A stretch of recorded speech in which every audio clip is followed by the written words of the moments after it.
Sebetulnya target Zionis ini apa sih? Kenapa mereka membombardir warga sipil? Kenapa mereka membombardir anak-anak dan wanita? Memang ini sekali lagi gambaran depresinya para tentara Israel. Mereka ini sudah tidak memiliki target yang bisa mereka habisi.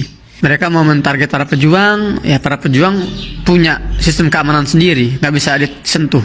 Mereka mau mentarget para petinggi-petinggi Hamas, ya mereka juga punya sistem keamanan sendiri, jadi nggak tersentuh, nggak tahu di mana lokasinya. Maka pada akhirnya mereka frustasi dan depresi. Udah kita bunuh aja anak-anak dan wanita itu. Apakah mereka membunuh secara random gitu ya? Pokoknya rumah bam hancurin, ini rumah bam hancurin. Sebetulnya enggak. Saya harus fair di sini teman-teman. Saya harus fair.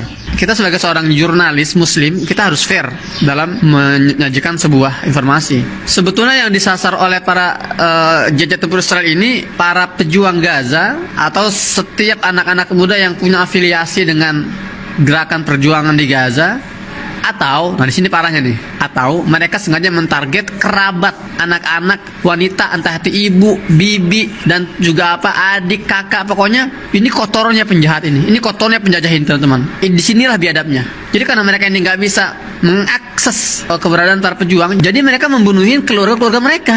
Dan ini jelas benar-benar telah menyalahi undang-undang internasional, hukum internasional. Nggak boleh kita membunuh ibunya pejuang atau anaknya pejuang hanya karena kita nggak bisa mengakses atau mencapai target pejuang itu.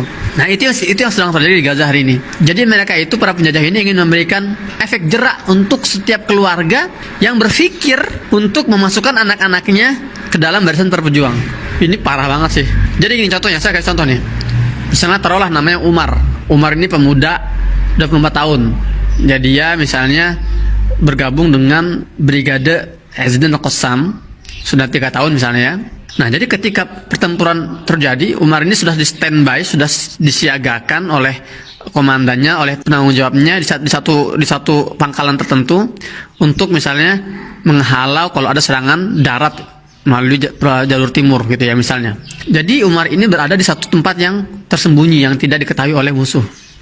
Nah karena musuh ini dia nggak bisa menjangkau si Umar ini, akhirnya dia tuh apa? Target rumahnya si Umar. Ibunya, ayahnya tuh dibunuhin, bam. Adik-adiknya, keluarganya semua dibunuhin. Nggak cuma keluarganya, mereka juga mentarget kadang tetangganya dan sepupu-sepupunya, kerabat-kerabatnya. Orang yang nggak ada kaitan dengan Umar pun itu ditarget.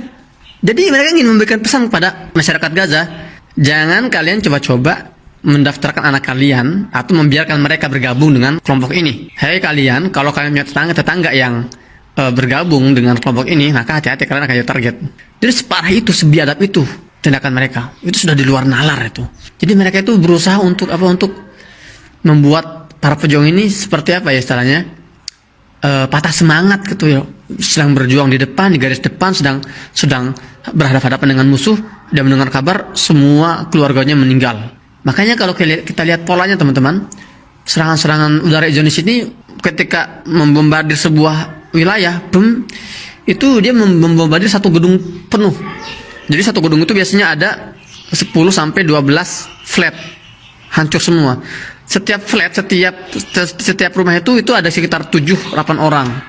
Bayangkan, coba antum kalikan deh. Jadi memang ini genosida satu keluarga full. Jadi penjajah itu ingin membumi hanguskan satu pohon keluarga dari A sampai Z.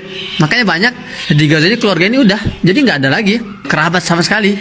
Kadang dia cuma punya, ya misalnya punya 3 saudara dan saudaranya punya beberapa anak, semuanya mati dalam satu serangan.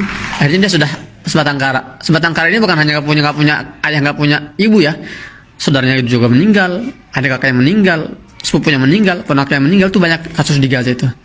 Jadi mereka berusaha membuat efek jerak kepada para pejuang. Dan mereka kira ini akan berhasil. Ini nggak akan berhasil. Ini sudah terjadi sejak 2008 seperti ini memang konsepnya. Jadi ini sebetulnya malah menambah semangat. Dan itu hebatnya warga Gaza teman-teman. Jadi mereka itu tidak gentar, tidak ketakutan dengan ancaman ini. Malah ini menjadi pemacu buat mereka. Karena bagi warga Gaza ya, kalaupun saudara-saudaranya meninggal, keluarga yang meninggal, oke lah, sedih lah, wajar. Semua manusia pasti sedih. Nangis itu manusiawi.